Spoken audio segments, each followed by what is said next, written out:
के प्रधानमंत्री नरेंद्र मोदी से मैं कहना चाहता हूं, जहां पर खाली जमीन पड़ी है वहां नए नए पौधे लगाकर उस जमीन को मत बिगाड़ो। वहां पर इंडस्ट्री लगा लो, तुम्हारी कॉलोनी काट लो, तुमको व्यापारियों को बेचना हो, दोस्ती निभानी हो वो कर लो। पर जो प्राकृतिक जंगल बन चुके, जो 40 साल 50 साल 100 साल के पेड़ हो चुके, उसको काटने का तो अपराध मत करो। और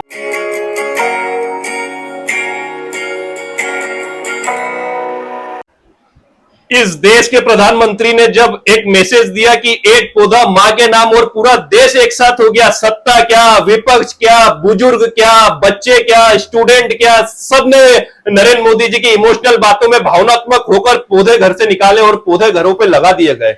पर हम देखते हैं कि इसके विपरीत जब दिल दुखता है हमारा, बिहार के अंदर एक बिजनेसमैन को वो हजारों एकड़ जमीन दे देते हैं और वहां पर 10 लाख पेड़ काटे जाते हैं। मैं मोदी जी को बताना चाहता हूं, ये पेड़ तब के लगे हुए थे जब आपकी उम्र, आप पैदा भी नहीं होंगे। 50-50 100 साल पुराने वो पेड़ है, उसको काटने के लिए आपने एक ऑर्डर दे दिया और वो वहां पर 10 लाख पेड़ कट जाएंगे। अब मैं बताना चाहता हूं, उसके विपरीत मोदी जी ने इंदौर के अंदर प्राकृतिक जंगल उगे हुए मिलों की जमीन के अंदर, आज हम देखते हैं कि इंदौर में जो पर्यावरण प्रेमी संगठन है वो आंदोलन कर रहा है उस जंगल को बचाने के लिए, जहां पर सालों पुराने, वर्षों पुराने पेड़ है और यहां पर नौटंकियां हो रही है कि किसी टेकरी पे पौधे लगा देंगे, 4 पौधे लगाते हैं और 100 फोटो खींचे जाते हैं, हजारों उसके वीडियो डाले जाते हैं और हजारों वर्षों तक तुम उसमें राजनीति करोगे, वोट की राजनीति करोगे। मैं बताना चाहता हूं, पर्यावरण प्रेमी संगठन के साथ में जुड़ा हुआ हूं, मैंने उनके आंदोलन देखे, उसके अंदर बुजुर्ग है। मैंने ऐसा देखा है, कल का माहौल जो इंदौर में हुआ था, कई बुजुर्ग जो डायबिटीज के पेशेंट थे, कई बुजुर्ग ऐसे थे जिनसे चलते नहीं आ रहा था, एक बुजुर्ग डायलिसिस पे था, वो कुर्सी लेकर घर से आए, वो कुर्सी पे बैठे हुए, मैंने कईयों को देखा था जो बीमार है, तरह तरह की गोली मेडिसिन हमारे सामने खा रहे थे, पर हाथ के अंदर एक वो लेकर बैनर लेकर खड़े हुए थे कि ये पर्यावरण को बचाकर रहेंगे, इंदौर के प्राकृतिक जंगल को हम कटने नहीं देंगे। ये लड़ाई किसके लिए है?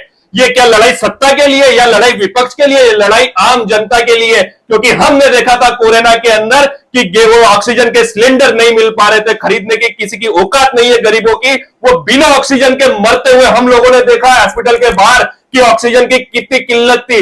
उसको देखते हुए ये पर्यावरण संगठन वाले खड़े हुए थे कि हमको इसको दिल्ली नहीं बनाना, हमको इसको नोएडा नहीं बनाना, हमको ऐसा इंडस्ट्री नहीं चाहिए जहां पर हमारे ही बच्चों का जीवन लील लिया जाए, जहां हमारी उम्र कम होती जाए, हमारे फेफड़ों में तरह तरह की बीमारी हो जाएगी। तो ऐसी कॉलोनी, ऐसी महंगे प्लाट, ऐसे बिजनेस का हम लोग करेंगे क्या? मैं यहां के मध्य प्रदेश के मुख्यमंत्री को बताना चाहता हूं कि एक बार वो दौरा करे, सिर्फ वहां से बयान देने से कुछ नहीं होता, एक पौधा लगाने से कुछ नहीं होता है। जो सारे सालों से पेड़ बन गए, जंगल है, वहां पर सिर्फ हम लोग नहीं है, वहां पर तरह तरह के पंछी है, कई जीव है, कई जानवर है, कई जंतु है जो उस पर निर्भर करते हैं।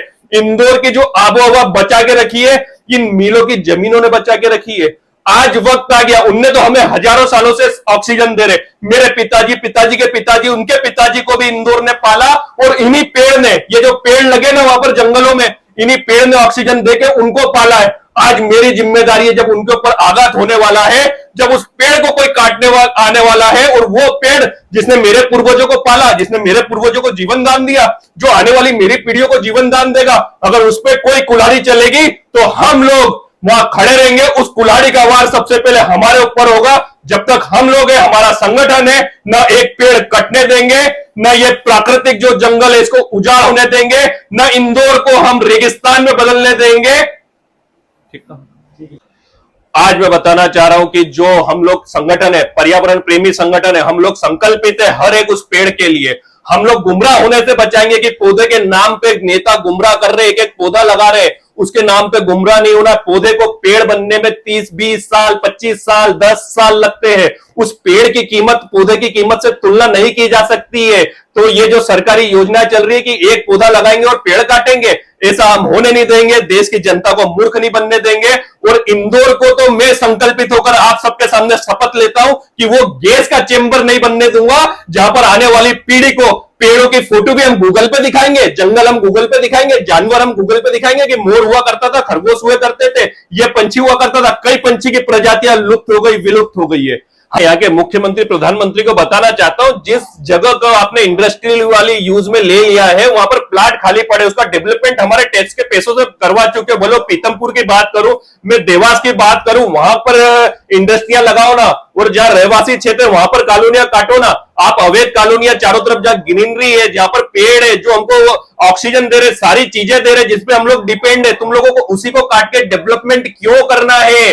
और जमीनों का लालच, इसमें क्या तुम लोगों को कमीशन चाहिए? हजारों करोड़ की जमीनों की कीमत हो गई है। इसके पीछे मेरे को तो सीधी सीधी साफ मंशा दिख रही है कि जमीनों का घोटाला होगा, बीच में 200 करोड़ रुपए पीछे के रास्ते से लिए जाएंगे, क्योंकि बिजनेस अगर डेवलप करना होता तो पीतमपुर देवास से बड़ा पूरे मध्य प्रदेश में इंडस्ट्री एरिया नहीं है, वहां पर ऑलरेडी हम लोग इतना डेवलपमेंट कर चुके हैं, वहां बिजनेस लगाइए। तो मैं आम जनता से निवेदन करना चाहता हूं, अगर पर्यावरण में हमारे साथ हो और इस टॉपिक की गहराई को समझते हो कि पौधे और पेड़ की तुलना नहीं की जा सकती है, पौधा अभी लगाया हुआ है, पेड़ 40 साल का हो चुका है, पेड़ से हमें ऑक्सीजन दिन रात वो दे रहा है, हमारे आने वाले बच्चों को देगा, हमारे गए हुए पूर्वजों को वो ऑक्सीजन दिया था। तो हमारे साथ आइए, इस अभियान में हम आपके साथ हैं और संकल्पित होकर एक भी पेड़, एक टहनी, एक पत्ती तक हम नहीं कटने देंगे, ना टूटने देंगे। देश के प्रधानमंत्री नरेंद्र मोदी से मैं कहना चाहता हूं, जहां पर खाली जमीन पड़ी है वहां नए नए पौधे लगाकर उस जमीन को मत बिगाड़ो, वहां पर इंडस्ट्री लगा लो, तुम्हारी कॉलोनी काट लो, तुमको व्यापारियों को बेचना हो, दोस्ती निभानी हो वो कर लो, पर जो प्राकृतिक जंगल बन चुके, जो 40 साल 50 साल 100 साल के पेड़ हो चुके, उसको काटने का तो अपराध मत करो और मां के नाम पे इमोशनल मत करो। इस प्रकृति का हम सब पे कर्ज रहता है। जब भी हिंदू सभ्यता से हम सब आते हैं, हिंदुत्व की बातें करते हैं, जब एक हिंदू मरता है तो कम से कम 2 पेड़ लगते हैं उसको जलाने में, तो उस प्रकृति का हमारे ऊपर कर्जा है, कम से कम वो तो हमको उतारने दो। अगर आप मेरी बातों से सहमत है और आप इस मुहिम में साथ हैं और उस पेड़ के साथ है जिसने आपको, आपके पूर्वजों को, आने वाली पीढ़ी को पालेगा, तो हमारे वीडियो को लाइक करें, चैनल को सब्सक्राइब करें, हमारा साथ दें। हम आपको विश्वास दिलाते हैं कि जब तक हम रहेंगे प्रकृति के साथ छेड़छाड़ नहीं हो पाएगी।